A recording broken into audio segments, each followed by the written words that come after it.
Assalamualaikum warahmatullahi wabarakatuh. Jumpa lagi di channel Belajar Cyber Security. Pada video kali ini kita akan melanjutkan pembahasan lab-lab yang ada di situs forcefinder.net.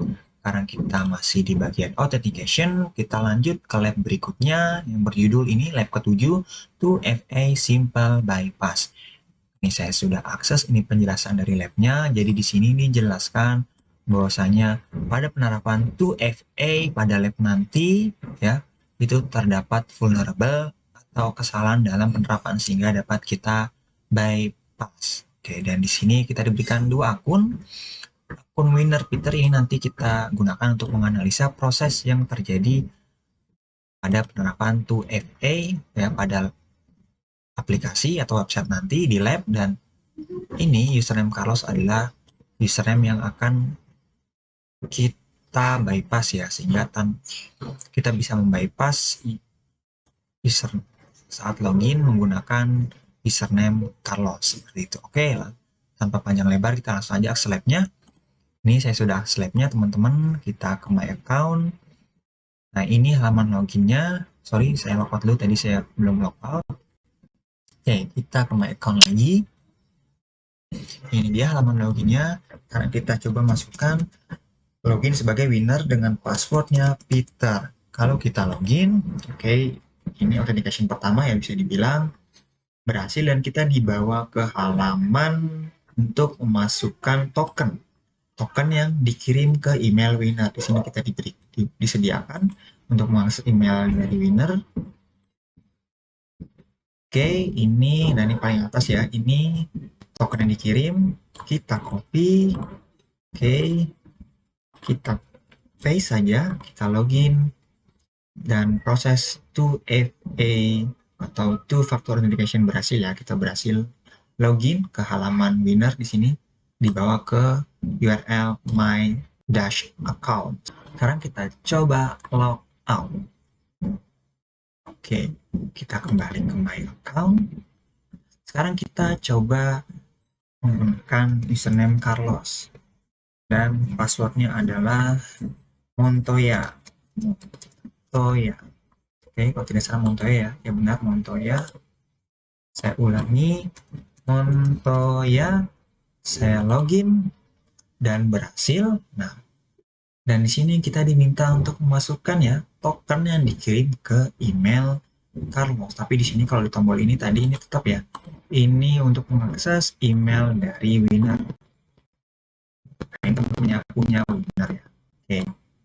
Nah, disinilah kita diminta untuk membypass proses dari pengiriman token. Bagaimana cara membypassnya? Ternyata ketika kita sudah berhasil memasukkan username dan password yang valid pada sistem ini, kalau kita cek di sessionnya, ini saya menggunakan plugin cookie editor, di sini sessionnya, ternyata session ini teman-teman kita copy,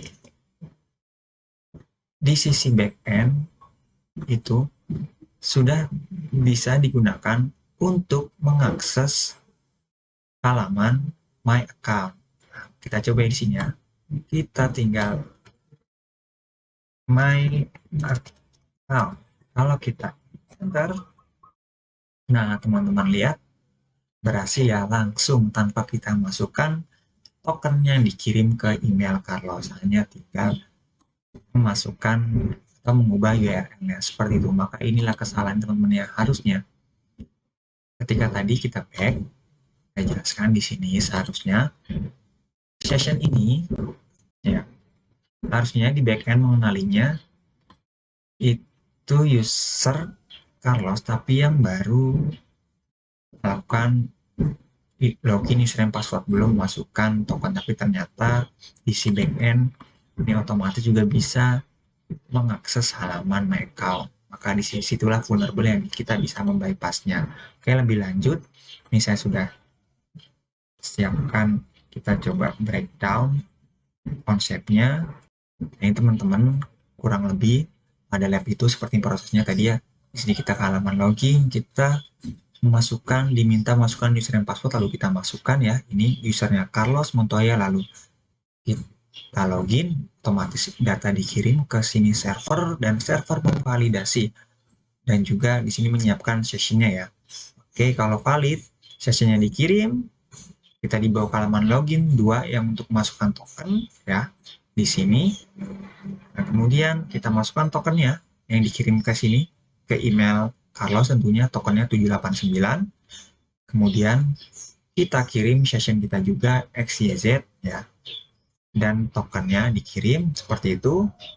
Di sini dikenali XYZ. Nah, kemudian divalidasi apakah token dan sessionnya benar. Karena kita ini di sisi user ya, atau attacker, kita hanya bisa mengasumsikan prosesnya kurang lebih di sisi backend seperti itu ya. Kemudian tadi kalau saya cek sessionnya antara login 2 dan my account itu berubah, maka mungkin di sini dia mengubah sessionnya A, B, C seperti itu my account. Nah, tapi kesalahannya mungkin di sisi backend ketika user sudah berhasil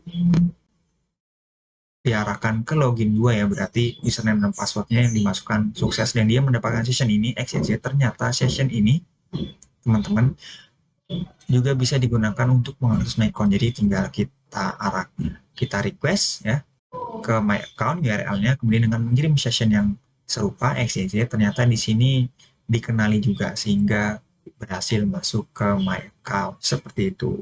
Seperti teman-teman ya, semoga bermanfaat. Sampai jumpa di video berikutnya. Wassalamualaikum warahmatullahi wabarakatuh.